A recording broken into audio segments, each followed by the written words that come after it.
everybody, and welcome to a Slice of Gaming podcast for June 13th, 2025. I'm your host, the Uncharted Wolf, and I'm joined today by just one other person, Jackie G. How you doing, Jack?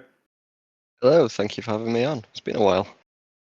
Yeah, we talked a bit earlier about how I think this is our only one-on-one podcast, at least for the main podcast. And I mean, you also said it yourself. It's I think it's been a while since you've even been on the main cast.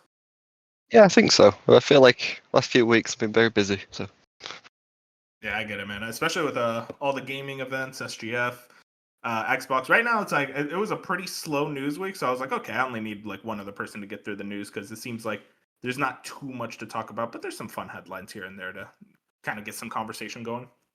yeah, absolutely. If you guys want to find us, we're on YouTube, Spotify, Apple Podcasts, every single podcast platform. We're pretty much going to be on it.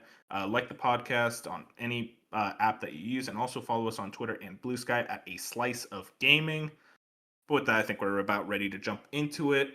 Like I said, I think a lot of companies are kind of taking this cool off period. I mean, we just released a brand new console. There was a bunch of gaming events, SGF, Xbox, PlayStation. I think right now a lot of companies are like, okay, we're going to take a break for now. We're going to calm down. But one company that, threw their hat in the ring for the showcase was Konami.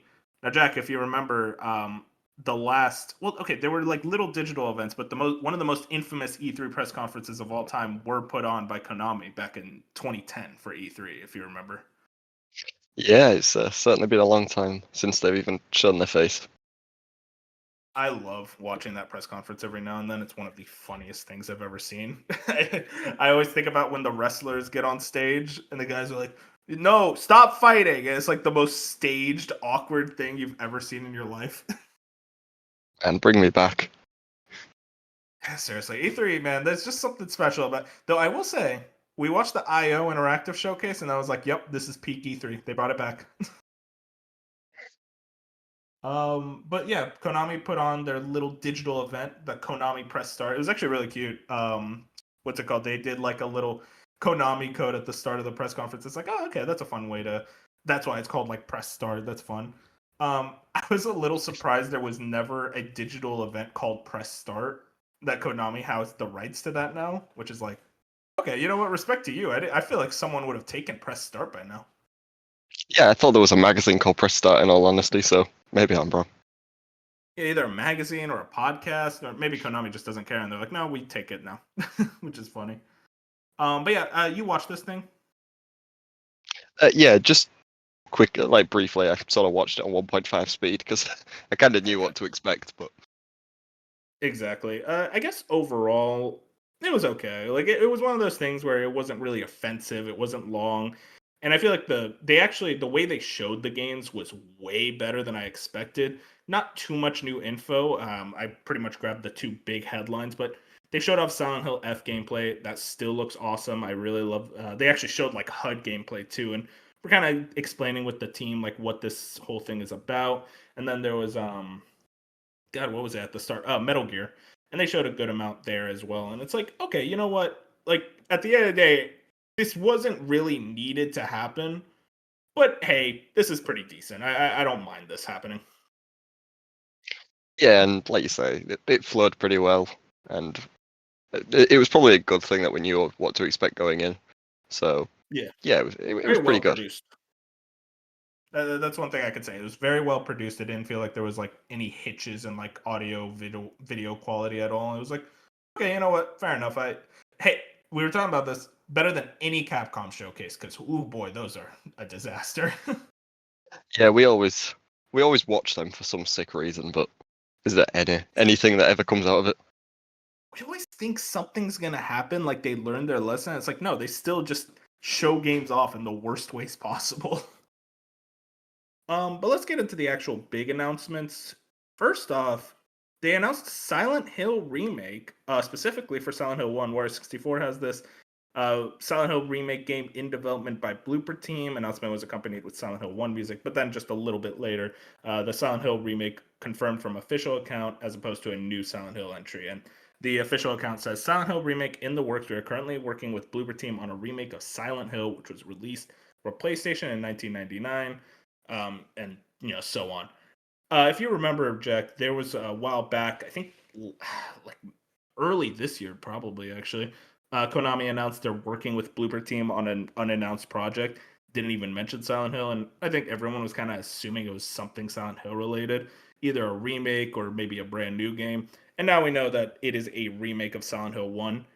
There was also this idea of like, oh, maybe they do 3 next, but it's like, no, it makes more sense to do 1 as that's 3 is a direct sequel to 1. I will say, this is not a surprising announcement, but this gets me very excited to see when we will see it. I think Silent Hill 1 is a landmark horror game. I haven't actually played through it myself, but I know it's an extremely important game. I was kind of talking with some people about it. I was like, I kind of hope it's not just Silent Hill 2 remake again. Not that it was bad, but more so like Silent Hill 2 remake is awesome, but it's like Silent Hill 1 is almost like a different vibe to the original game. But Silent Hill 1 is a different vibe to 2. And I'm like very curious. It's like, okay, do they remake it in a different style, or is it going to still do the very classic, like over the shoulder Resident Evil style survival horror? How are you feeling about this announcement? Um, I don't really feel much. I'm just glad to see that they're still investing in Silent Hill. They obviously were happy with how 2 and I think F looks incredible. Like I'm way more into that. Um, Yeah, I will I will say now that this is announced that they're going straight to back to 1 rather than going anywhere else. Do you think that means if Delta succeeds, it's pretty much guaranteed they'll go to MGS1? that's a question. I think yes, but it is the question of like, is it going to still be Virtuos and like Konami that does that, or are they going to try to greenlight a new game at the same time? Because I mean, Silent Hill 2 remake was greenlit at the same time as what's it called, Silent Hill F, and I wonder if it's a case of like they're worried to do a new Metal Gear game because Kojima isn't involved at all. And I was kind of wondering, I was kind of asking around. I was like, do you think there's any possibility that in some ways that a lot of the cold blood has kind of washed away and now like at the very least Kojima is willing to at least produce or supervise on a new Metal Gear game if they decide to go that route? I mean, how many times throughout the past have they just wanted Kojima to produce it and he's always stepped in? I don't. You know what he's like. Oh, He's from insane, that man. I mean, okay, I guess yeah, but there he has produced Metal Gear games in the past. He produced Portable Ops Yeah. and I think the Acid games as well. He's definitely taken on that role. But I get what you're saying, where it's like knowing Kojima, he would be one of those hands-on producers where it's like, no, I have to be very involved in. I mean, you've seen his schedule. He has a lot of stuff going on. Yeah, exactly. I feel like Konami would rather not even put his name on at all than have to deal with him hands on. Although, again, like you said, they'd probably rather just have his blessing, if anything. Yeah, yeah. Because Kojima does have a lot of love for Metal Gear still. He's always tweeting about it. So Yeah, and I you have think. to. Oh, sorry, Sorry, go go ahead. on. No, I was No, going to no. say, you have to imagine that, like, especially now, like, after so much time has passed, you have to imagine, like, he's super attached to it. Like, I feel Yeah, like if they'd just made Metal Gear Solid 6 5 years ago, it would have gone down differently. Whereas now it's like, even Kojima's like, oh, I'm going to make Fizzant, so I feel like I'm making a Metal Gear again. I think it. Okay, okay. Hear me out. You know what I think is actually the real best strategy right now? If I'm Konami, Metal Gear Rising: Revengeance 2. That is a good Just idea. do a direct sequel. You're gonna work with Platinum Games. Kojima only really produced that game very slightly, so it's like not even really his. It gets a lot of people excited. Metal Gear Rising had a huge resurgence recently. And if you just say, hey, we're making a sequel to this game that you guys love, Platinum Games is on it again. We got like a lot of the original staff. I think that's just an easy like yep, cook. You're gonna cook. And then from there, maybe then we can start talking about like the big Metal Gear Solid 6, which I don't even know what that could look like because I know you haven't played the Metal Gear games, but right now the timeline's almost sort of complete. There's only like really one little void left, and even then, it's like you could do like a comic for that. So I'm very curious, like how they would even approach a 6, and also Could 5 is they? completely it's not finished. So I'm just thinking, could they do a Metal Gear game that isn't Solid? Again, like, I uh, know it's been a long time uh since the last. I mean, there's obviously Rising, but other than that, like, oh, I I mean, wait, so like Solid, like it doesn't involve Solid Snake or Big Boss. yeah, in theory, like, just in the Metal Gear world, but a I new mean, story. I don't even know if you. Like, I mean, you could. There's definitely enough characters. You could probably, but like that's Rising. That's like a Raiden game at that point. And I don't know Yeah, if there's another character that's like on very much as prominent as Snake or Raiden. I will And say I I don't I know would how you be. do that. I think I would pop a lot more for a Rising 2 than a 6, Oh, when especially. I'm the same way. Yeah, because I don't even think Rising 2 is in the. I mean, Platinum needs wins, and they did Ninja Gaiden 4. They're doing that right now, and that seems to be very exciting. And I wonder if they're like, if they can get a Rising 2 off the ground, and maybe they're like working on a new Nier game, then Platinum can kind of like come back in a big way. Yeah, I mean, I don't even know how many of the Rising staff are left in Platinum at this point, because especially after the last few months of everyone leaving. But I know.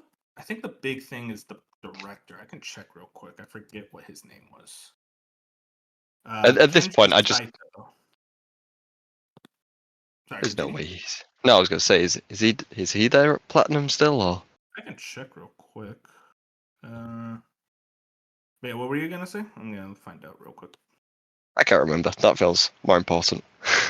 I can't find anything. Genji Saito, Metal Gear Rising, may have left the company. He's one of the people who removed Platinum Games label from his description. Uh, yeah, But okay, I I, remember now. I don't know if it's confirmed, but that was at the same time as the Platinum Games director. So It's weird. Hopefully everything works out in that regard. But like even then, I feel like you could still like maybe there's probably still some people in Platinum that worked on the original Rising. And also, I mean, like Konami could contract out Kenji Saito and like yeah, some of those Rising team and go, hey, do you guys want to come back together for Rising 2? You would just be doing contract work at that point. yeah, that's true. What did you think of the multiplayer thing they're adding to 3? I wanted to bring that up right Oh, now. So we got this article from Sal Romano. Metal Gear Solid Delta Snake Eater adds online battle mode Fox Hunt.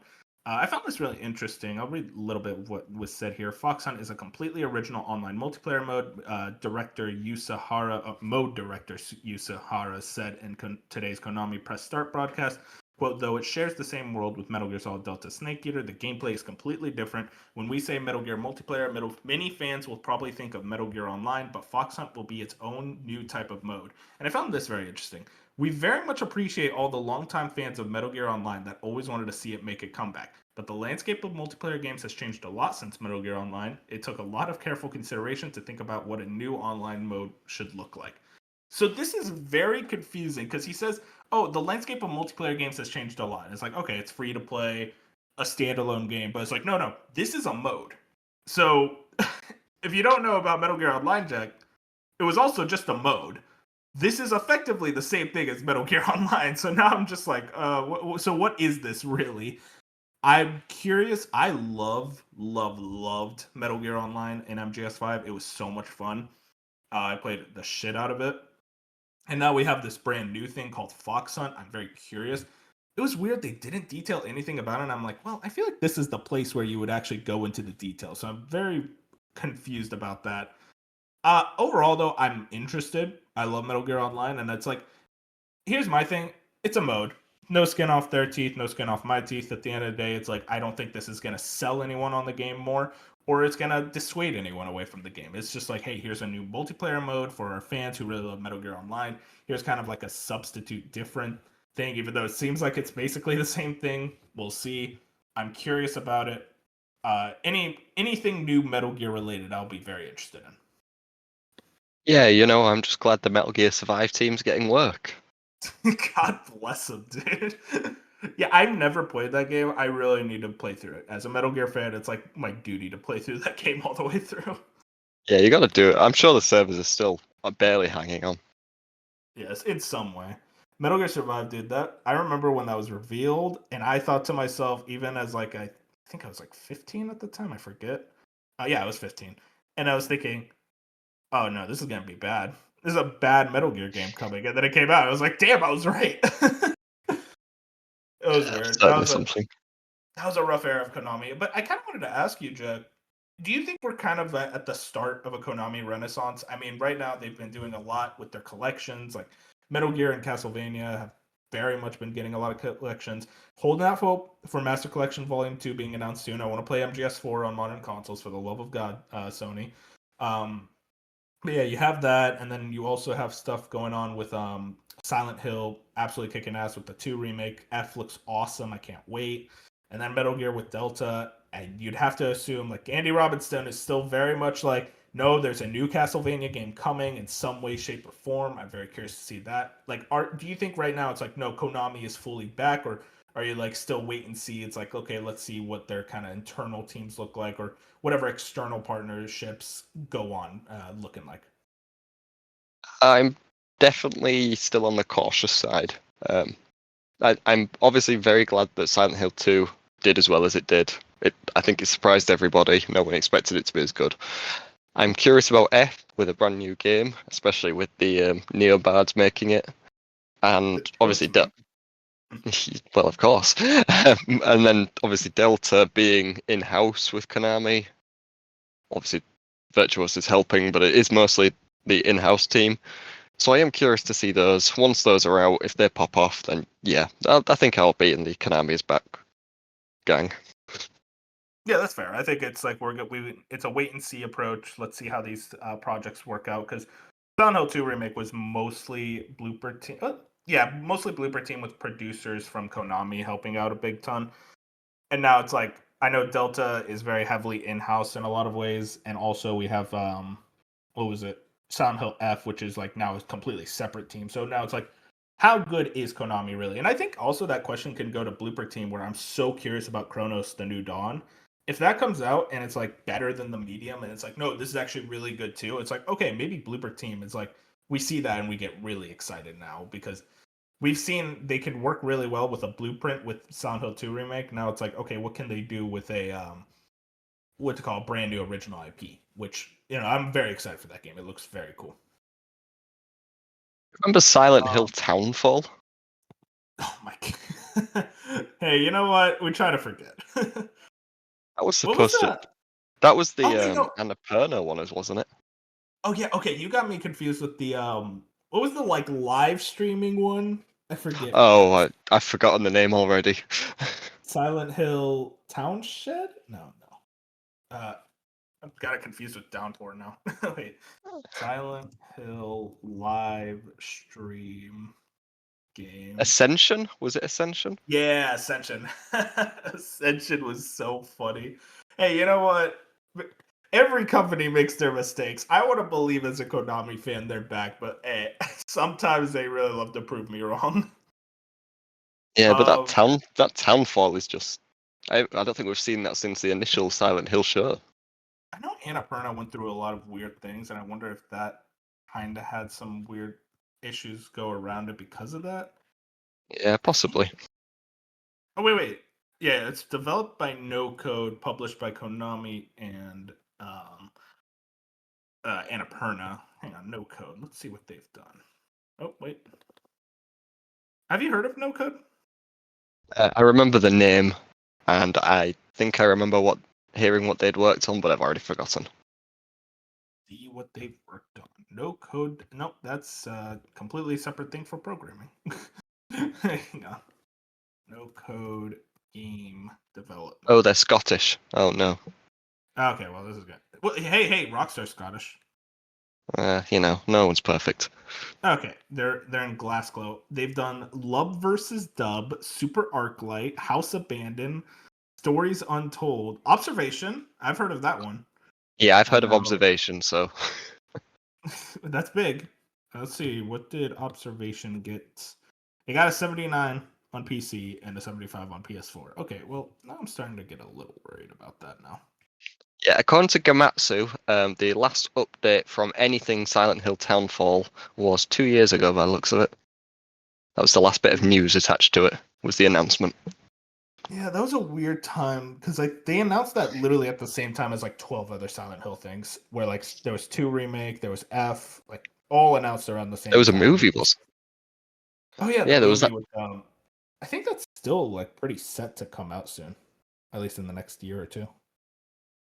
Weird. I don't know.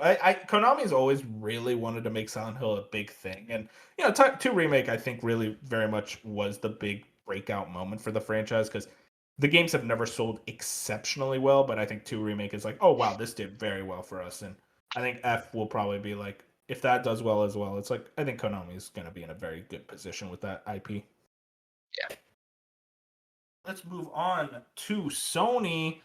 More bad news. Hey, you know what? It was a good week of Sony good news after the state of play, and now it's like, okay, back to bad news. Jason Schreier has this on Blue Sky. Sony's Bend studio, which canceled a live service game earlier this year, is laying off 30% of its staff today, around 40 people. Bloomberg News has learned the studio has been spinning up a new project following the cancellation. And also, what's called the actual like Sony Bend account confirmed this. Yeah. I mean, this is just a continuation, Jack, of this live service trend around PlayStation that seems to just continue to spiral and fuck up as we go. I didn't put it in the doc, but I did see that Herman Holst, I think, was saying it's like, oh no, we're still committed to live service. Marathon, we have a lot of faith in. Hey, man, you know what? I respect it. I know he has to say it, but at a certain point, I'm like, damn, Herbert Holst still has a job. Like, I still think about that as like he still has a very high leading position, and apparent. You just look at all the studios, the decisions that have been made, and it's like I think this guy really sucks at his job. Personally, I do not like him. And go back a few months, and he was your favorite. Look what these last No, 6 months have no, done to you. I've always hated Herb. I've hated Herman since like I want to say Concord, which is still recent, but like I did not like what his decision making led with Concord. And then like after that we got all the cancellations and stuff. And I'm like, wow, this guy clearly sucks. Because I wanted to give him like benefit of the doubt back in like the initial cancellations of like, oh, it was mostly Jim Ryan. But we're kind of realizing now it's like, well, no, it was very much like Jim Ryan and Herbert Host just sat there twiddling his thumbs while everything was happening. He didn't even try to like do anything else. Yeah, I definitely agree with that. And shutting down the studios, especially, that's really pisses me off more than anything. Because and like laying all these people off, it's like just get another. Like obviously, Bend is pitching another project, and at this point, I'm like nervous that it will never come to pass. Damn. And it's like just. I think it was Jeff Grubb on the Giant Bomb Couch was saying, it might have been the couch, I can't remember. And he was saying that, do you think Sony regrets just not making a Days Gone 2 straight away? Because, like, 100%. sure, it didn't have the reception they wanted at the time, but they've had games since then that have been lower rated. And it's sold well. That's the thing. Exactly. And I mean, one thing to note that a lot of people don't actually know, Bend wanted to make a multiplayer game for a long time. They've actually, like, this was something they really wanted to make. I just don't, at a certain point, if I'm the head of Sony, I would just say, no, you're not making a multiplayer game. You're not equipped for it. You're not going to spend resources making a multiplayer game. You can make a mode. You can make maybe a side thing if it's like short, like development time, but you're not making a new game. But instead, they were like, "Oh, we'll just put it as part of our live service initiative." And it's like, what are you doing anymore? I don't get it. I get at the end of the day, multiplayer games are important, and I think yes, you do need some live service hits. Not with your first party studios that make single player games. Not with Naughty Dog. Not with Insomniac. Not with Bend. They are not the ones to be making them. Not especially not with Bluepoint. Oh my god, not with Bluepoint. I'm still pissed about that. I think about that God of War live service game. I think like twice a week at least. It's asinine that they even thought that. You know what you do it with is with Helldivers 2. Is with whatever the fuck Bungie's doing. Which hey, that's not working out on its own. But that's more of a Bungie issue than I think PlayStation. Again, though, PlayStation shouldn't have bought Bungie. This generation has just been marred with absolutely asinine decisions left and right out of Sony, which is so frustrating to me as a diehard fan that at the end of the day, I've come to the PlayStation platform and stayed with the PlayStation platform because the exclusives are fire. And I fucking love playing stuff like Uncharted and God of War. And I was going to say Horizon. I guess Horizon. I don't know. But all these games are very important to me, and I love them. And yet now, over the last few years, it feels like the well's been drying up more and more and more to where Astrobot was amazing last year. This year, have we really gotten a first-party game out of Sony upcoming for the rest of the year or even like announced recently. Oh, Ghost of Yotei and Death Stranding 2, fair enough. But I'm just like, okay, well, there's 2 there. But then when does it start showing up as like next year? There's only 1, or even like not even anything of importance. Especially I noticed that with 2023, where it was just Spider-Man 2. Maybe I'm Yeah, being a like doomer. I don't know, but I'd like to let you speak for a bit, Jack, because I've been yapping a lot.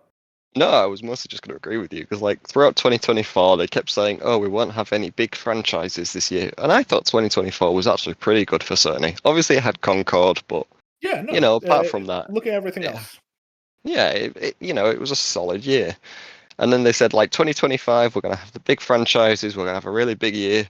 I think that was mostly insiders more than anyone saying how big 2025 was going to be for Sony, and now it's just like, okay, we get 2 games, and it's like, yeah, exciting, 2 games, they're awesome, but it's we're never going to go back to the 2020 of Sony games where you're just getting new one every few months, and I think, yeah, that era's long gone. But I Yeah. mean, hey, where else are we going to play? PC? Not PC people. Yeah, I don't know. It's weird. I I think my thing with Sony right now is I think they're currently reloading. And listen, I mean, they have Intergalactic coming up, and I do think like we're gonna see whatever Insomniac's cooking up soon. Wolverine's been in development since like the 1900s. It's got to be ready soon. And then like Sucker Punch is coming out this year with Ghost. I can't wait. There's just like a lot of questions right now with Sony, and I'm just in the moment right now where I'm like, I don't know. It's hard to be excited, especially, dude. I look at Xbox and like, listen, they've got their own myriad of bullshit going on right now with pricing and whatever. But like, they have the games. This year has been awesome for Xbox. Especially, it's been awesome not just for the Microsoft first party games, but just look at Game Pass. It's been an absolutely phenomenal deal this year with the insane amount of new games coming out. I mean, there's like South of Midnight, the Oblivion remake, that weird French game that came out in April. Like, there's been so much shit. Like, just that April alone, that had like 3 major games on Game Pass. And I think Microsoft is really reaping the benefits. And they pretty much they were always talking about they want one big Game Pass game a month, and I think this year they almost nailed it fully. It's like, yeah, I think this June has been kind of an off month in terms of like Game Pass releases, but even then, I think they added Metaphor, so like that's a pretty big deal, even if it's like an older game.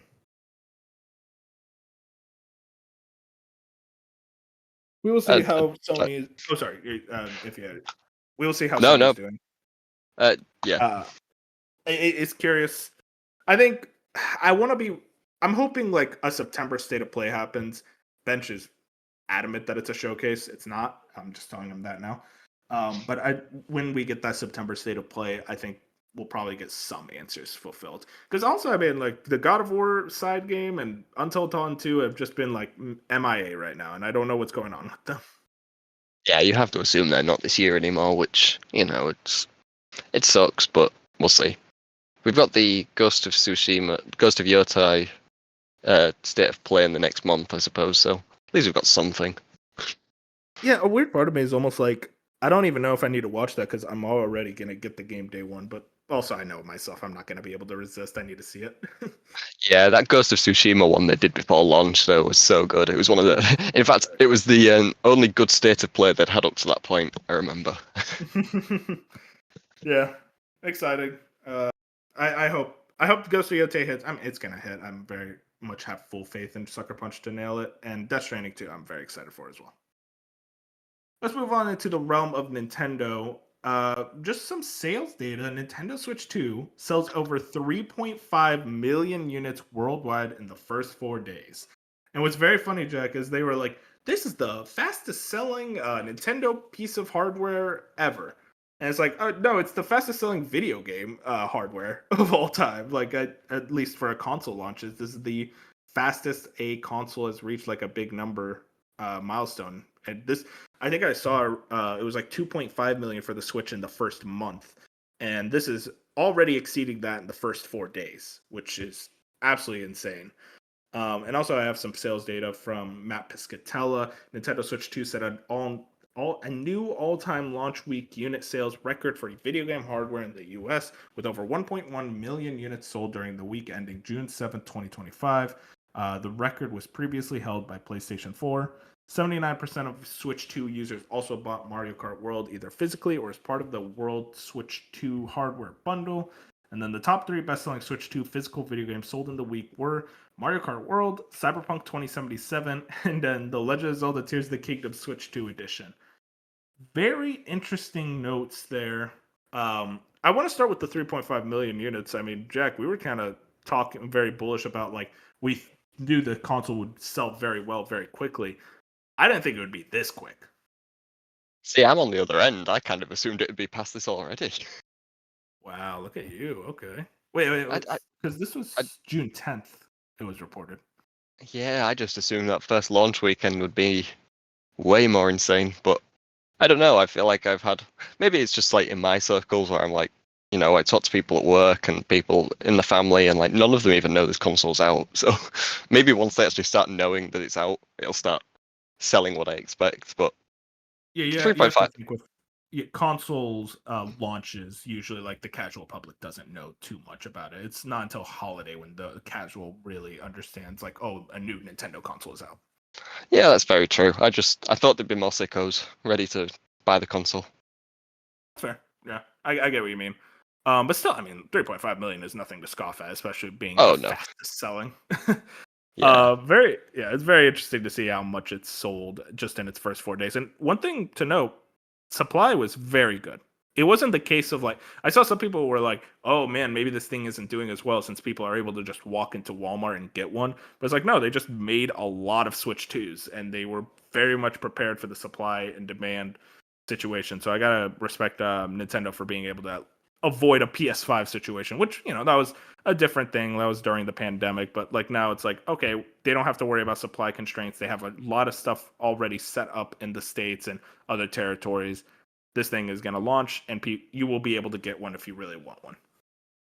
Yeah, I'll just say from over here, it is a little bit harder to find one. I have to assume that they are sending as many as possible to the States right now, you know, just to be prepared. Yeah. But yeah, like I convinced my sister that she wanted one, and she was saying like, oh, it's really hard to find one in stock. But I think if you know where to look, you'll be able to get one a bit like the PS5 at launch, like or a few months after launch, where it's like if you're on it, you'll find one. So, and I fully expect it to replenish quickly, especially after whatever happens with America settles down a little bit. Yeah, I think things are settling down. I say that. Never mind. Never know. But not a political podcast. But I think things will settle down in a way where it's like Nintendo will be able to navigate through it pretty well. They launched at a really rough time, but they kind of figured it out. Could we talk about that Mario Kart number of 79% of people who own the Switch 2 own the game? Yeah, what's curious, I don't even think it counts like people who bought it like digitally on the eShop. So it's like probably that might be true, yeah. Yeah, because I was thinking that. I was like, that seems bizarre. Like, do you remember when the Switch launched and there were more people who owned Breath of the Wild on Switch? Yeah. And Switch is. Funny. I was Switch kind had of way more supply constraints when it came out, that's why. Yeah, I was kind of assuming like Mario Kart would be like the game that literally everyone but a very small amount of sickos would own. Like, yeah. I don't know. I was like expecting that to be like 90%, but 79% is still incredible. It's going to keep selling. So yeah, and like I said, like the digital sales probably aren't included, and I feel like that may be the thing that bumped it to 90. Yeah, I think it's already like it's on a similar pace to Monster Hunter Wilds. So when you put it like that, it's like, oh, this game's going to be. Marathon's going to be struggling for that top 5 spot, bless it. Dude, it's so funny. They're just like, oh, yeah, we're going to try to be in the top 5 of the NPD for this to be considered a success. It's like you are launching at the same time as a Nintendo console with Mario Kart. Like, I don't know what you're thinking. I admire the optimism. Yeah, you know, you want to talk about optimism with Marathon. I mean, it's dwindling, but Fusion waving the flag, he believes. Yeah, I mean, side thing, you have to imagine Marathon gets delayed. Because if Fusion's like, no, it's going to release this year at the very least, it's like, no, that's a 2026 game if they're smart. I have no idea what they can do to that game to fix public perception. I mean, yeah, they can add this really impressive mapping, but then they have a miserable few months where they have not as much content. I mean, they are probably relying on this big map to be a big push after launch. And if they launch with that, maybe it'll struggle. I don't know. I'm not the best person when it comes to live service games. Oh no, I get it. I'm barely that there. Follow my mind path for a second, okay? Let me take you on a journey. They delay it for over a year, like almost into the point of like being a 2027 game, and then they're like, "Hey guys, we're adding a single player campaign, or at the very least a PVE mode where you just like play co-op with your friends. You don't even have to deal the extraction bullshit." And now it's like, oh wow, it's a co-op like Destiny style game and the extraction shooter thing. Maybe. See, I like where you're something. heading. I like where you're heading. Let's get all the people making the extraction mode off of that, just making the single player. Get rid of the extraction mode, just make a single player game. I'm into that. And how about this? You change the name from Marathon. You make it now. Oh, it's Spartans against these guys called the Covenant. Maybe you call it the Covenant with a K, and then you call it Halo with 2 O's. Oh, yeah, I'm just saying. Maybe we're on to something, Jack. This is like Peter Molyneux coming up with a game. He's just like, Albion. I need Albion. I'm gonna call it Albion. Dude, that was still. Oh my god, I can't wait for that game to come out. There's nothing I'm more excited for. It's gonna be amazing. Something else that will hopefully be amazing is Splatoon Raiders. Gamatsu has this. San Romano. Splatoon Raiders announced for Switch 2, Splatoon 3 version 10.00 update. Launches June 12th, which has already passed. An adventure in the mysterious Sphere-Lake Islands with the Deep Cut Trio. Nintendo has announced Splatoon Raiders, the first ever Splatoon spin-off game for Switch 2. A release date was not announced. The version 10.0 update for Splatoon 3 will also arrive. And then they kind of just, the very small blurb, in the role of a mechanic, players will go on an adventure in the mysterious Sphere-Lake Islands alongside the Splat-tacular Deep Cut Trio. Now, Jack, I have not played Splatoon, so I can't really say much about this. I don't know if you have. No, but I still have some bits to say. Okay, I kind of want to talk about this in relation to a direct coming out. Do you think that since this was announced on its own, that now the chances of a direct are severely lowered? I think the chances of a general direct are. I think we still get a partner direct very soon. Oh man, that's the last thing I want to see. But hey, I get where your head's at. It's a thing. The thing that I'm imagining, even if we get a general direct, I think 90% of it's going to be partner stuff, because that entire E3 period has just gone by with 2 Switch 2 trailers. And it's I get what you mean. Yeah, I feel like every partner right now must be planning on games for it. I mean, of those that have dev kits, it's just the only explanation is there is a partner direct soon. Yeah, my assumption is that Nintendo wanted to announce Switch 2 ports and whatnot on their own without like other people. And also, they may just have a very limited amount of dev kits to different developers. I mean, it's pretty clear Microsoft didn't get dev kits because they would have ported their stuff to Switch as fast as possible.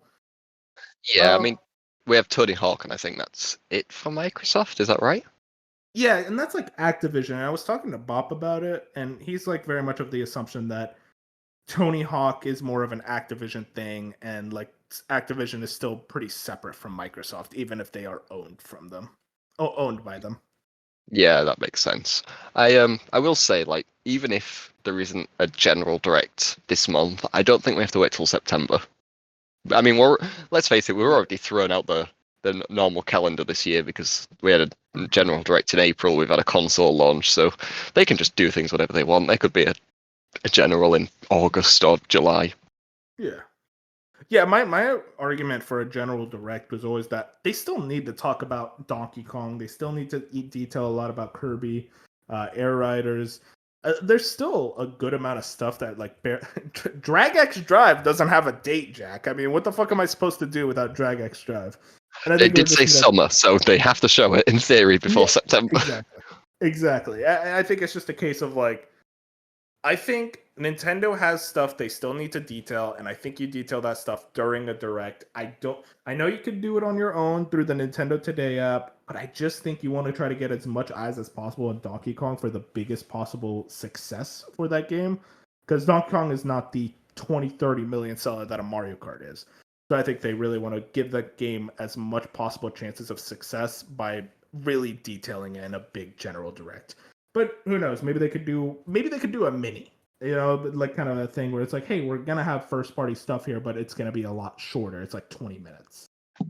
Yeah, maybe, but I will say, like, obviously Nintendo's been taking down people's content regarding the Nintendo Today app because they don't want views going away from it. Should we be concerned that they are listening right now? We can no longer say Nintendo Today. We can't even talk about Splatoon Raiders. It doesn't exist. We don't know. We're sorry, Nintendo. I didn't even know that. That's so funny. Oh, they are. It is incredible. I will say, like, I didn't actually realize it was a full trailer they'd put up for this. I was like, I just assumed it was like a random title drop, but no, they put a trailer on that app. Yeah, no, they really are treating that app seriously. And also a thing with Nintendo Today, something that really frustrates me about it is because of time zones, I get the information from Nintendo Today like 13 hours before. So I'll just see like the Twitter accounts going, oh, this was posted on Nintendo Today. And it's like, well, damn, I didn't. It's still not tomorrow yet for me. I didn't get this yet. It's a weird thing, but the Splatoon announcement was like a worldwide thing where it was announced all at the same time. So I think that's kind of their way of doing it. Yeah, and apparently that Splatoon 3 upgrade is like substantial. Like they've doubled the frame rate. It's 4K now, and it's like I'm honestly surprised they didn't announce this as an addition in the or as a free upgrade in any of the directs that they did beforehand, because this feels like one of their biggest upgrades. Maybe because it wasn't ready for launch. It was like barely not ready, which is weird, but still, maybe. Yeah, or maybe they just want a marketing beat for the week after the console. Yeah, you know what the Splatoon sickos are like. They needed this. Yeah, I mean, I'll bring up. Okay, tinfoil hat time. Are you ready? I think Splatoon Raiders is effectively a make good from the Splatoon team, because what we know is that Splatoon and Animal Crossing are the same team, and Animal Crossing is next. And I think they're almost like, hey, we're doing the Splatoon Raiders, this effectively a new single player campaign to keep you guys steady while the next Animal Crossing game is developed, then you get Splatoon 4. And I almost think it's like a make good, like, hey, here's something Splatoon, here's something to keep you guys like invested in the Splatoon world while our main team is focused heavily on Animal Crossing. And I think we do see Animal Crossing sooner rather than later. I don't think that tinfoil hat's necessary. I think you're onto something. I think that's fully. I think you're right. I think. To be honest, I thought Animal Crossing was next year. Splatoon Raiders is kind of throwing me off a little bit, because if this is the same team, which we won't know until launch day, it's hard to really know. I don't think it could be a smaller team. Yeah. Yeah, the Splatoon Raiders thing is literally like 1 minute out of this 5-minute like update video, which is really funny. Yeah, but yeah, no date, so this seems like to be a 2026 game probably. They could release it at the same year as Animal Crossing. To be honest, I don't think Splatoon Raiders coming out this year is entirely out to question. Same, yeah. I think it almost feels like you think it was a case of like they wanted to send an update video, but then also go, don't worry, Splatoon fans, here's something to keep you guys excited. Because Splatoon, I mean, it's a rabid fan base, and especially it's massive in Japan. And I think they care enough about them to go, here's something to keep you guys satiated to know, like, something Splatoon is coming. Yeah, I think that's smart. And like you say, keep them fed, at least for a few years. Yeah, I'm very curious. I want to play a Splatoon game, but I'm almost like, here's my problem, Jack. Here's who I am as a person. I want to start with the first game, but that's on Wii U. And I've been like trying to find a copy of it. And also my gamepad is broken, so I'm like, I don't even know if I could play it. You know the annoying thing, when we played Smash on Wii U, just over a year ago now, the Splatoon servers were still very full. There was still a lot of people still playing because I tried it. And it was easy to find a match. Yeah, I just want to play Splatoon 1 just so I could like play the campaign and say it's like, yeah, I played Splatoon. But I don't know. I should just like get over myself and play like 2 or 3. I've only played 1. I still haven't tried 2 or 3. I was very interested in playing 3 when it came out, but I don't know. I think it came out the same month as Metal Hellsinger, and that had a better soundtrack. So sorry, Splatoon. Hey, I respect it, man. Let's move on to our last story. This is a very quick one. Stellar Blade crushes PlayStation PC record with 183,000 concurrents. Baltastic just put up that tweet and he had an article, but not much more to add other than the fact that this is the highest concurrent player count for a PlayStation published PC game, which, I mean, that's huge. I'm kind of surprised it was Stellar Blade that did it, but also I'm like, considering the reaction that game got from a lot of people when it came out, I'm not that surprised. I think this is a case of like, hey, it's a Gooner game that probably helps a lot, but also it's just a really fucking good game, and people like playing good games. Yeah, it's also one of the smaller windows, I suppose, isn't it, between PS5 launch and PC launch? I mean, I'm trying to think of what the shortest one has been so far for a single-player game. Maybe Spider-Man 2, which I think was just over a year, but I don't know. Yeah, it's the same time as Spider-Man 2, so like a little over a year. Yeah, that's how. Yeah, so I don't know. Maybe it's just like you say, the PC audience is into this kind of stuff, and I suppose it didn't help that they removed they added the restriction for different countries, but now they've removed it, so it's a bit of a mess going on there at the moment. But no, I'm glad to see this. I was curious whether PlayStation would continue to publish this on PC or whether Shift Up would take it themselves. But obviously, PlayStation must own some rights to this game, so yeah, I'll be curious if. So interesting you note that. Shift Up fully owns the IP, which I'm very curious about, and I think it's a case of like PlayStation just published it because they wanted to, and maybe Shift Up asked. Unless it's a matter of PlayStation owns the game, but Shift Up owns the IP, similar to how Nintendo owns Bayonetta 2, but it doesn't own Bayonetta. So maybe it's something like that. That's a good point. Yeah, that's a really good point. I will be curious if the sequel is published by PlayStation and whether it's on PC day one. I promise you, seeing these numbers, Shift Up will move hell and high water to make sure it's published on PC day one. I mean, Lost Soul Aside's being published day one on PC, isn't it? So it's not out of the question, really. Yeah, I think Sony's gone a lot less loose. There was a small story of I think Hideaki Nishino. Let me pull it up real quick because I think it was in News Roundup. But he was basically saying something about like they still. Oh, right here. PlayStation says there isn't an urgent need to pivot a multi-platform release strategy like Microsoft, and then this quote from Hideaki Nishino: "We are confident and committed to our current strategy. There isn't an urgent need for us to pivot." So I think it's very much a case of like they still very much value exclusives. They still utilize exclusives, but they're kind of at the point now where they're being a lot more loose, especially with third-party partners, I think. Yeah. Exciting. I'm really excited for whatever Stellar Blade 2 is. That Project Witches game. I think Shift Up is a very cool studio, and I'm glad they're making games because I think they make really fun games. And not great. I only played one of their games. I didn't play their mobile gacha game Nikke yet, so who knows? But at least for the I could say it's like Stellar Blade was sick, and I'm like, hey, I want to see what you guys can do. Moving into reviews of the week. Mario Kart World got its reviews. Only 2 reviews, and that's come from the Switch 2 launch cycle.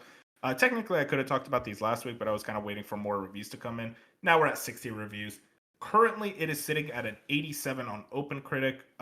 We're going to talk more about it and what we've been playing, Jack, but right now I look at that score and I'm like, yeah, that's about right. This is kind of what I'd score it at. Yeah, I think I'm a little surprised still. I thought, it's a Nintendo game. It automatically gets 90s, so seeing a game getting 80, that's like disgusting for them. But no, it's hey, Super Circuit remains undefeated. Still number one, baby. Yeah, still the highest rated. You were kind of talking about it. It's like you think that the early access, like there was no early review copies for the game or the console. You think that may have hurt the reviews for that game? Yes, I genuinely do think the reviews would be different if the reviewers had had more time to play and review it. I think a lot of them were rushing, especially with the open world content, just to grind out everything. I think they went through the same trauma that the Discord's been going through with Kamek, and no one should have to go through that. I will say this fucks up my fantasy critic. This game was the cornerstone of my team. Like, hell yeah, an over 90 game guaranteed. And it's like, nope. Now, Hey, I always forget I have fantasy critic set up, and I'm like, I keep forgetting to add games. So I'm like, I was really relying on this to help me. I mean, listen, just you and me. Just Bench isn't going to listen to this, so don't worry. Do you think Okay. Donkey Kong reaches a 90 like he does?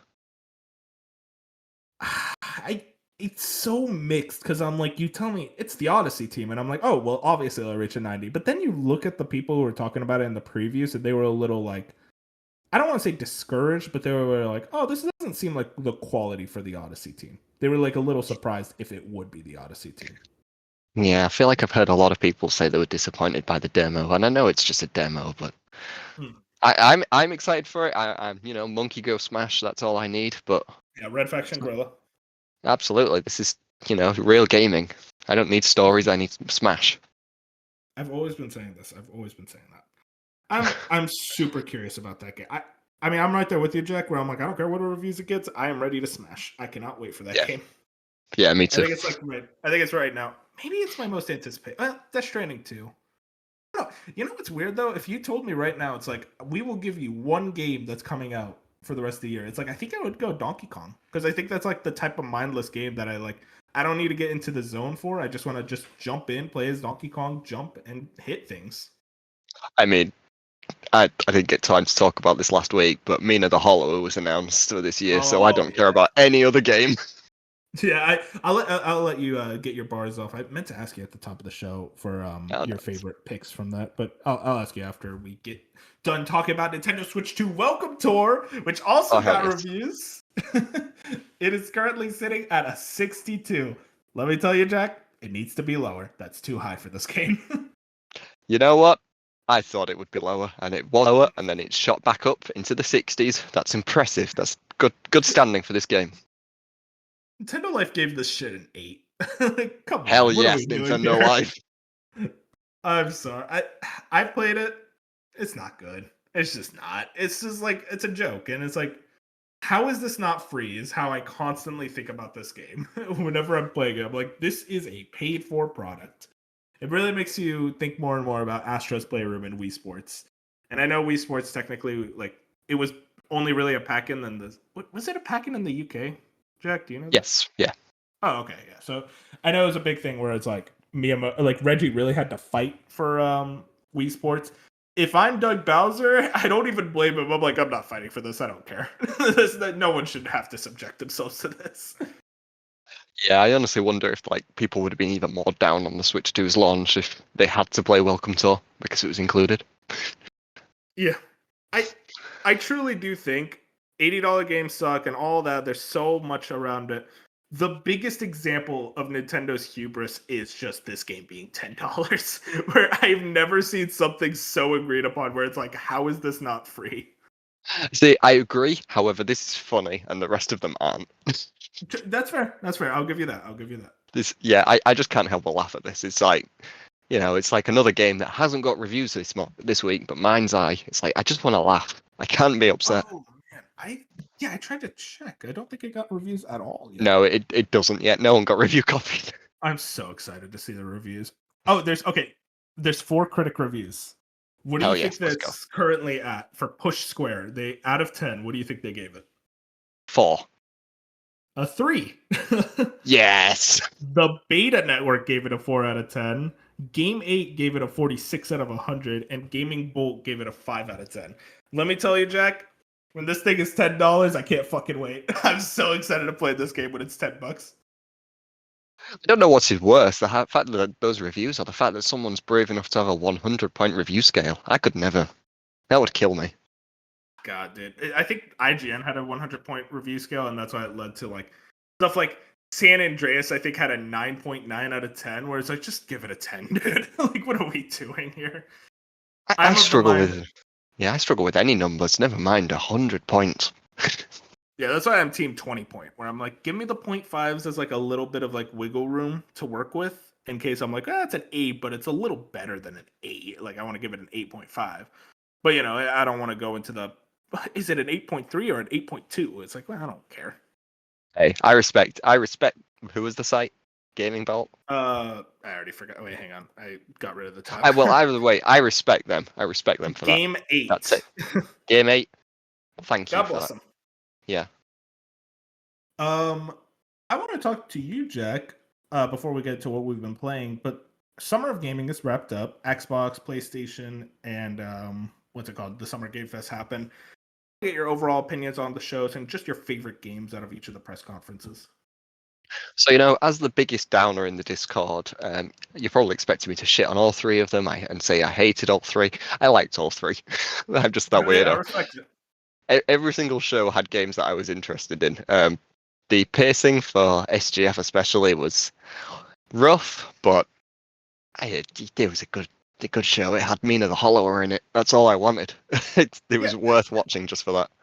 That's my thing, Jack. I'm like, I don't really get mad at these shows because I'm like, well, if I get one or two things, I'm fine. And I got Mina, I got Liza P Overture. I'm like, okay, whatever. Like SGF wasn't that good, but hey, I got a couple good games. Yeah, and like even Resident Evil, I'm not even interested in that, but the way that they announced it by pissing everyone off first, beautiful. That is, every negative thing I've ever said about Keighley, I take it back. That was beautiful. I see, as a Resident Evil fan, I was pissed, and I still am pissed that they did that. It's so good. Favorite game of each show. PlayStation, probably. Well, we got a Rage Band date, but I won't count that because we've seen it. Romeo's a Dead Man looked awesome. Like I was so mortified by the art style at the beginning, and it was actually making me queasy. And then when the game started, it was just like, oh, never mind. I take it back. That was beautiful. That was incredible. Dude, you should definitely make me feel nauseous. It was that thing where I like looked at the gameplay. I'm like, this looks cool, but look, it very much looks like a Unity asset game. Like, okay, we'll see what this is. And then I saw Suda51. I'm like, perfect. That's what his games need to look like. If they look good, I don't want to play it. SGF, obviously Mina, but my favorite new announcement was Scott Pilgrim EX because I'm just already a Scott Pilgrim fan, and I really liked that beat 'em up. And knowing that Tribute Games is going to be working on the next one, that's going to be good stuff. And then Xbox, God, there's like 3 that are really good, but I'll go Super Meat Boy 3D.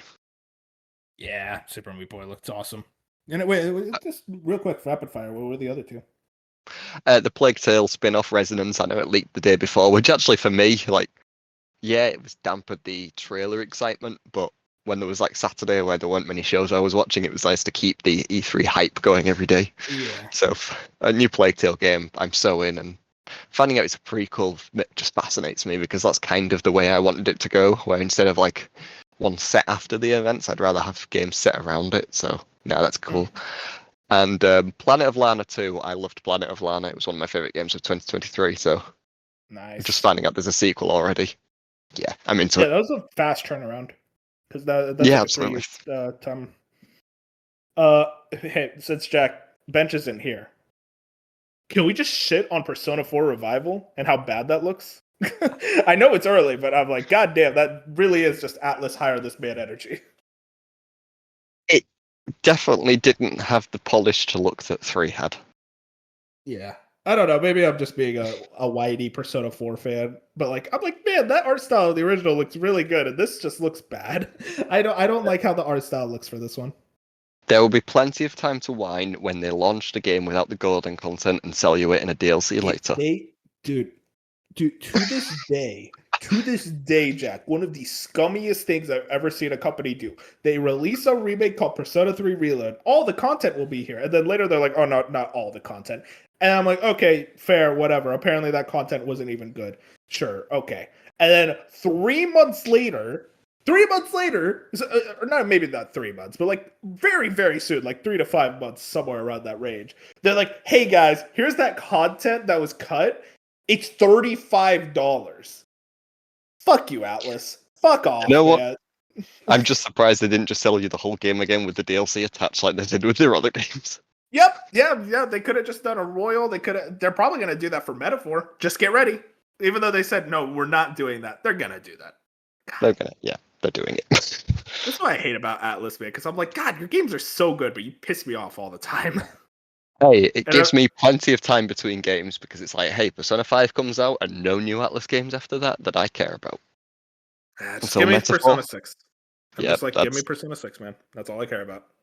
Hey, we're gonna reach the 10-year anniversary of 5, and we will still be waiting. Hey, I will say this, Jack. Persona 5 Strikers is really sick. If you ever have the time, like I would actually check that one out. Oh, 'Cause that's I almost love like Strikers. okay, good. Yeah, Strikers was really fun.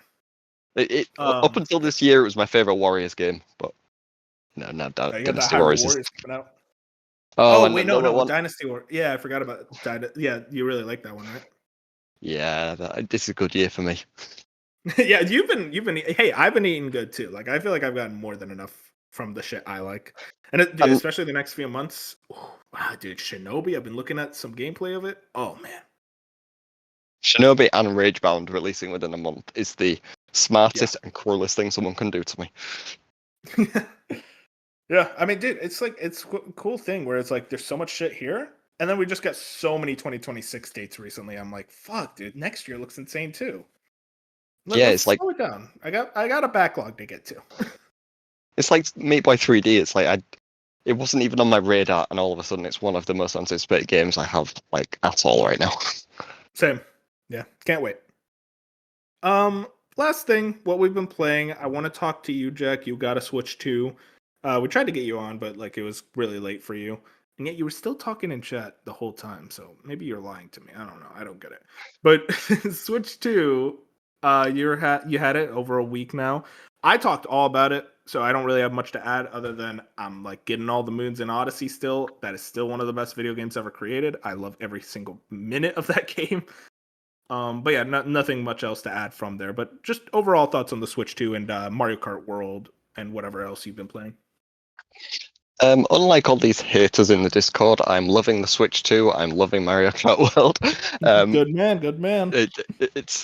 It's been a fun week. I mean, I haven't played it as much as I wanted to because I've been working so much, and there were so many showcases last week that I couldn't help but watch. But no, Yeah. every time that I've had to play it, I've been enjoying it.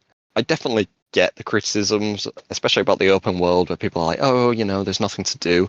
I think I would like it more if there was like an easier way of accessing all the challenges, just so I could just so I could have my Mario Kart DS mission mode. But Yeah. it is in there. It's just awkward to get to, and some of those missions are unbelievably fun. I went into one where you control a lorry and drive into a lot of cars, and it just hit me with such a burnout tinge, and it was beautiful. The courses are great. I do like the courses a lot. I'm still a bit mixed on spending so much time driving to each course between rounds, just because I feel like so much about Mario Kart is like you see a shortcut on the first lap, you try it on the second and fail, and then the third one you get it, and it's like hell yeah. But I'm forgetting where all these shortcuts are by the time I get back to them because it's like a full Grand Prix away. But Straight up highway. yeah, but regardless, it's still really, really fun, and it's nice to see some courses that were like in the booster course pass, but in good quality. Where it's like, Yeah. hey, this is what they should have Beautiful. been in 8. Like Sky High Sunday, it was just like in 8, it was kind of just flat textures with some cool level design, but in this, it's like, oh, this is actually what it's supposed to look like. Yeah, I'm enjoying it. I'm not gonna 100% it because I've seen what that's done to people. And quite frankly, I just don't feel a rush. Like, unlike every other game where I'm like, yeah, I just need to play this and then move on. I know I'm going to be playing this for the next 15 years between For a long time. games. Yeah, so I'm into it. As for How the quickly do you console, think? oh, go on. How quickly do you think people are going to get tired of Mario Kart World? Like, are going to start asking for like, when's the next one? I think we definitely get that before the end of the generation. I think there will be DLC throughout this generation that will tide people over. But I do think that people will be tired of this one even faster than 8. I feel like 8 had a lot more. It just felt fresher. And the fact that this one took so long to come out, I feel like people are already kind of worn out on the welcome of this one already. Like, I've already seen people going back and playing 8, which is like, how can you do that to yourselves? But, each to their own. 8 was such a like, to me, I think I saw a perfect example where it's like, hey, this is so awesome as like a new Mario Kart experience, but we still look back at 8 as this is like the best of the traditional Mario Kart, and then this is just something completely new. And I appreciate that. I think it's a case of like, if you were going to do a new Mario Kart, you weren't going to surpass what 8 was going to do, so just try something new. And Yeah. while I've said it before, like I'm very disappointed in the open world. Still fun. I still like screwing around and getting P block. I just wish there was a list, man. That just a list that shows, hey, here's the P block you have gotten in this area. And then it's like, okay, I'm gonna have way more fun exploring it. Instead, it's like, did you get the P blocks in this area? Oh, who knows? So hoping for some update for that. Because like that alone will make me go, okay, now I want to go for 100%.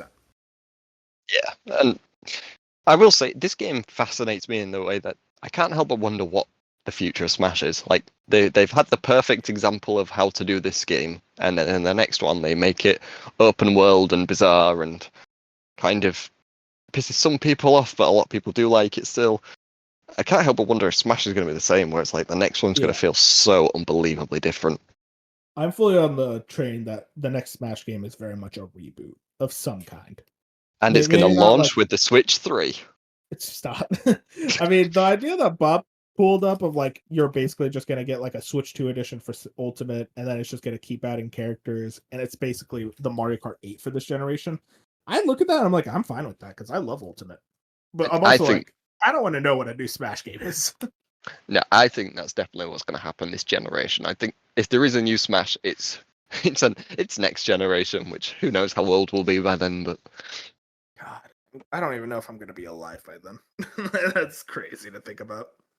But as for this generation, that's a week old. Yeah, we just started this gen. We're already thinking about next gen. Like, yeah, I'm loving the hardware. I was very much defending the launch lineup, but now I'm like, man, I have to wait a month for Donkey Kong. It could have used a Metroid Prime 4. Yeah, maybe. I think I just want something to. I know there's games that will push the hardware like Cyberpunk, but I don't want to play Cyberpunk. I have standards. So I need something Nintendo to push the hardware.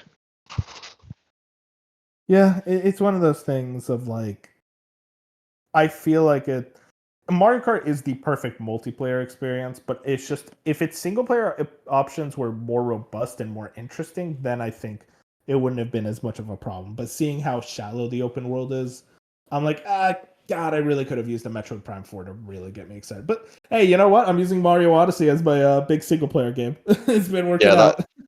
I cannot disagree that was probably be the best launch title of all time. Mario Odyssey. Honestly. The update. But yeah, is there anything else you're like really wanted to like talk about Switch 2? I guess like how are you kind of feeling right now about just the build quality of like the handheld and the console and just like its ability to you don't have a 4K TV. But just the screen in general, how you're feeling about like just the console build quality wise? I'm impressed. I was expecting the screen to disappoint, not being OLED, and it hasn't. I've noticed a difference, but it's not like massive, so I can't complain. The speakers are substantially better than the base Switch. Yeah. The magnets are unbelievably fun. I like the size of it. It's yeah, I like it a lot. I don't know if you've noticed this, where if it's like in the dock for a long time and then you take it out, it is unbelievably warm. You can tell that fan's doing a lot of work on the Switch dock. But no, it's. Yeah, I'm really impressed with it in a way that I wasn't for the Switch 1 at this time. I was like, even a week into the Switch 1, I was, this kind of feels cheap, but I mean, and now that I've got very professionally made. Yeah, now I've got the Pro Controller, I'm set for the next 10 years. So dude, the Pro Controller is so good. Dude, how did talking ass on it, man? And I'm like, this thing is amazing. He saw it. He saw the pictures. He saw it looks the same as the old one, and he's like, no, he just doesn't get it. Dude, it's like you already made a great controller, and they just made it better. That's all you need. But this Xbox fan over here who's like, the Xbox One to the Series X, barely any change. No, that's fine. Hang on. We can't go too far because he actually watches the podcast on like. I'm kidding. Bob knows I love the Series X controller. He probably doesn't, but I do love that controller. No, it's a great controller. In a lot of the cases, I mean, look at PlayStation. It's like if it ain't broke, don't fix it. And I think it's just like little additives here and there. And I think with the Pro Controller too, it's hey, these back buttons are a game changer for some games. And like I've been using it since Friday almost constantly, and it has not run out of charge. Yeah, no, for sure. It's got a very, very long battery life. Like Oh, just we're on the Friday. We're on phone Friday now. alone. I mixed up my days, but it's a few days. Yeah, I get what you mean. God. But yeah, no, I mean Switch 2, I think at the end of the day, like right now we're both like very satisfied with the console, and it's like, okay, where are the games? Like that's the real exciting thing for me when a Nintendo console, because this isn't where I'm gonna be playing all my third party games. This is where I'm gonna be playing my Nintendo first party stuff that really interests me. Yeah, and like, we have a good lineup, I think. And I don't think it's the strongest lineup in the world, but it's hard to compare it to the Switch One when the Switch One was one of the best lineups ever. So, Yeah, dude, that but first like, year was psychotic. You could tell Nintendo was like I mean, it led to their 2016 being horrifically bad. Was because they were going so hard for their Switch One launch year. yeah, and like, this year we've got Donkey Kong, we've got Hyrule Warriors, we've got Kirby Air Ride, we've got Metroid, we've got Drag X Drive, as you pointed out, the game Yeah, of we the don't year need to right count there. that. Oh, no, no, no. Nintendo counted it on the Nintendo Switch 2 survey they sent me, so I am proud of that one. I mean, dude, I look at this like it's like Mario Kart, and then dude, Donkey Kong and Metroid. It's like, yeah, that's all I need. Like, I'm Yeah. happy with just those two. And obviously, you'd want more after that, just for like other people with different tastes. But like, dude, Metroid. I mean, I've been waiting so long for that game. I can't fucking wait. Like every time I see it, I'm like, oh my god, just give it to me now. Yeah, and like, I mean, I keep forgetting Pokemon's this year, and that's going to be the biggest game on it. So it's like, We're- yeah, this is a good year for them. I'll ask you this: GameCube NSO. Have you tooled around with that at all? A little bit. While I waited for Mario Kart to arrive, I played a little bit of Wind Waker, just because it's I one of my saw favorite games. that was your first game you played. You were like, I'm not beating the allegations. Hell yes. It's like my I- game of the year this year will be Wind Waker, Nintendo GameCube, Nintendo Switch Online. And yet you'll still be mad at me. It's like Oblivion remake shouldn't be on your list, Wolf. Well, While of you have course. that as your number one. No, Uh, I will say I miss HD. I already missed HD yeah, 5 minutes into 30 playing it. FPS is very noticeable. It's weird as well because like I'm very much usually I prefer the originals. I always prefer the originals. Like the 3D versions of these older games, I'm like, no, I prefer the originals. But Mm-hmm. Wind Waker HD is so good. It's just an improvement in every possible way. It's like there are things like what was it? The original like photo taking machine, the camera. the camera could only take 3 photos or something, or was it only 2? It was like a really comically small amount to the point where it's like Yeah, HD was like, what the fuck? No, here you can take 20. doing the going for 100% on the GameCube version when you could only take a limited amount of photos and you had to photograph Yeah. every single thing in the game to get those statues made. That was a lot. That was a lot for Yeah. me. But It's a tough one. yeah, but Still no, awesome. I have fooled around on it, and I am shocked with how well it works after the Nintendo 64 NSO Yeah. launched. Oof. I know I don't know anything about emulation really, but I do find it weird that this is going so much better. N64 is like a hard console to emulate. It's not that surprising because N64 games had like some weird issue with them that basically makes like emulation. Like still to this day, like a lot of N64 emulators struggle with certain games from like Factor 5 especially. Yeah, but they should get that done. Oh They're no, selling us 100%. Nintendo should. If any company can emulate Ocarina of Time, it's Nintendo. It was an absolute joke how that thing launched, but it's just funny to it just like context for why N64 is kind of weird. Oh, But man. GameCube is a lot easier to emulate. Yeah, but no, overall, yeah, positive. I'm liking the hardware a lot. I need some games. I want to ask you real quick with the NSO drops because, dude, Bob was making me laugh when he was like, "You'd have to think like they do one GameCube game per month," and that's like that seems slow. And I'm like, Bob, one per month is like being reasonable. That's gonna be one per every 2 to 3 months, and at least in my opinion. I hope we get one GameCube game a month, at least for like the first like 6 months to kind of like really emphasize the GameCube NSO. I feel like you'd be lucky to get one per month. I think we get Mario Strikers next month, and then we wait about 3 months before the next one. Which sucks because I don't care about Mario Strikers. I want Fire Emblem or the Pokemon games. Like, Hey, but then there's a good Mario Strikers game on Switch. that's true. That's true. I'll give the Mario Strikers fans that, but it's like, that is what I asked this to the Switch 2 cast. I'll ask you, what right now out of all the Nintendo franchises, excluding Zelda, because that's a cheat from you.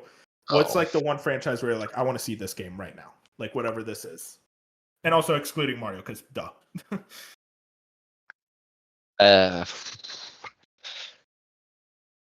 I want to see the sequel to Forgotten Land.